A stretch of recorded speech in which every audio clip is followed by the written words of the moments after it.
Welcome back to Time to Wild. My name is Mauro Teixas, and as per I said last episode, today I will be talking about ecosystems and South Florida's ecosystems. I think the audio last time was a little iffy. I'm sorry about that. It's a little windy again today, so again, please bear with me. However, let's get started. So, when talking about ecosystems, as I mentioned last time, ecosystems, you think of these vast areas of land where there's so many different types of animals and trees and brushes and stuff like that. However, that doesn't have to be necessarily true. Ecosystems are any sort of place, any any type of land, anything that supports life and brings life back. So again, you think of ecosystems and you're thinking of like the Everglades, or as we're going to be talking about later, the pine rocklands of Florida. But ecosystems are also the dead tree that has been hollowed out in the middle of a forest, which now supports fungus, insects, different types of lichens and moss.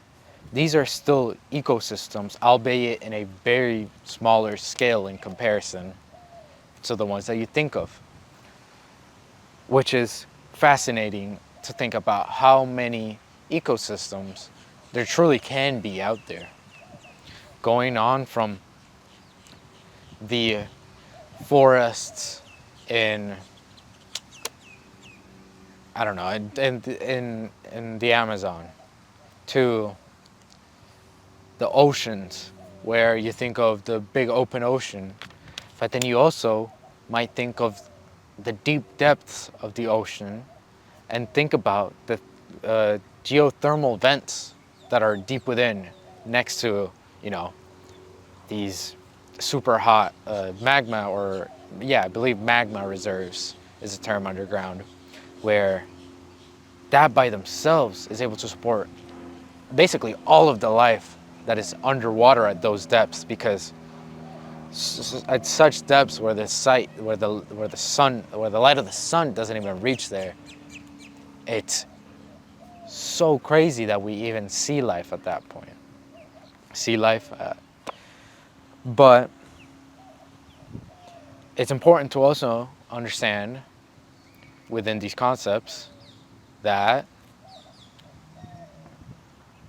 there are food webs, which, if you don't know, food webs are the concept of how the ecosystem interacts with one another. So a food chain, which is the more common term or the more common concept, is the food chain where the plant, let's say the grass, is eaten by a herbivore or an insect, and that insect is, in this scenario, eaten by a bird, and that bird is eaten by a larger predator. So it's this kind of chain of interaction where this one does this one to this, then this one to this, and then this to the other. So food webs are also able to illustrate the more complex notions of an ecosystem. Think about that blade of grass being eaten by that insect, and that insect being eaten by the bird, but that bird could also eat another type of grass or another type of plant or fruit. So you can see that it's not this kind of one-way street where it only goes one way. No, it goes everywhere.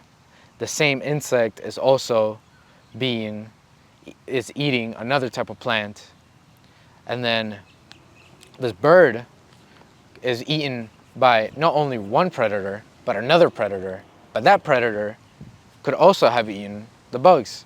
And it's this whole interconnected web, that's where the term coins from, that allows for just more variety of what there really is in life and the ecosystems.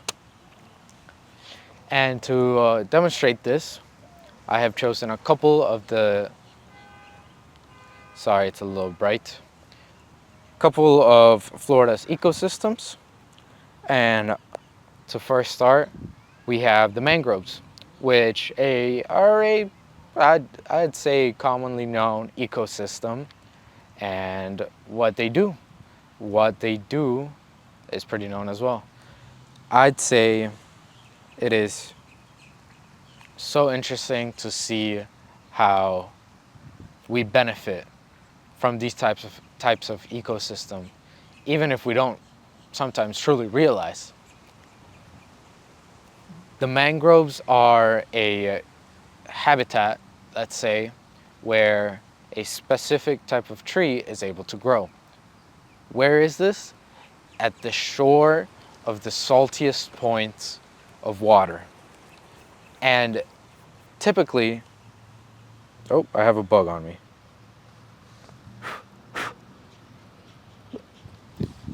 At the saltiest points of water. And typically, you don't think of such a place to be able to hold life to such a degree where there's a habitat. However, mangroves were able to adapt themselves into being able to live under these harsh conditions. And from that, they're able to create more life for other animals and plants.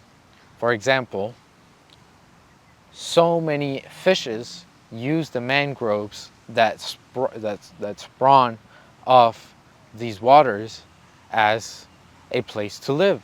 The roots that are connected to the water that are springing out are able to use to elude predators. Think of a fish swimming, and then it finds a root and it goes through it, but the predator can't go through it. So it's super important to be able to have these sort of things. More interestingly, mangroves are actually so important for erosion. And erosion being this kind of decay and pushing off land and losing of land that hurts the environment, because as erosion comes around and the water is pushing out the sand and the dirt and the land off of it and going into the water, we lose it. And so what these mangroves are actually achieving is stopping the flow of that water that would cause erosion and be letting it stay and anchor to the ground. You've probably seen a couple of videos online that depict this phenomena. However, if you can imagine it, it's this kind of like waves from the water coming in and being stopped by the constant foliage of the mangroves that are able to put the water at a standstill, instead of just hitting and crashing onto the shore and pushing and kind of scraping away at the land and the sand, which is fascinating to think of, and really, really, really sad to think that we could be harming these environments that benefit us so much. Moving on to the next one, just the Everglades again, real quick. I mean, I think it's such a beautiful place, and having such diversity, which I may not have said last time around in last episode, but the Everglades is such a unique place in the world where there's no place like it anywhere else, realistically, where there's such a huge vastness of land. That's kind of funny, of land where it's actually just kind of water. But to think of all the animals that interact with each other, it's truly fascinating. But okay, the one ecosystem that I did want to talk about today is the pine rocklands of Florida, which, if you may not know, we have pines. Very important part of it. Yes, I know. But so we have pines at Florida, and you may not think it's nothing special, but something very that really differentiates our pines from just a regular pine forest is that we consider it a pine rockland. And what that means is that instead of having typically nutrient rich soil in the ground, these pines and this whole habitat and ecosystem is actually bedded on a limestone substrate, which is actually really poor in nutrients. However, these pines, the type of pine is called a slash pine, has grown really well in there and supports itself.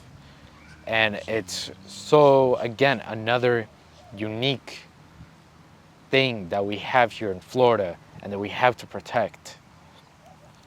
And I mean, a couple of things that you might recognize from the pine rocklands that habitat are the slash pines, obviously famously known, and then cabbage palms and saw palms, which are such a staple of Florida, but yet again are able to grow within that poor nutrient habitat, which is again super impressive to the resilience of our, our flora here. And then for fauna, we have the animals and insects, everything, which we have Juno butterflies, we have our state butterfly, our state insect, the zebra long-winged butterfly, which I really think it's beautiful. And then we have bonneted bats, we have Miami tiger beetles, we have the rare Florida panther, and even the gopher tortoises. So just by that alone, you can understand how much life is being supported by these ecosystems. I mean, the panther and the gopher's tortoise, you don't think about those two living in the same place. But yeah. And a very, I'd say, niche aspect of the Florida pine rocklands is the need for control burns.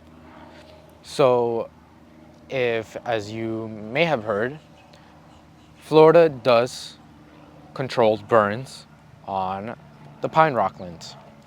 And you might think like, why? Why would you do something like burn a forest or something like that? Which I agree. I don't think that should be happening as regularly as it seems to be happening in the world. However, the pine rocklands are unique to the fact that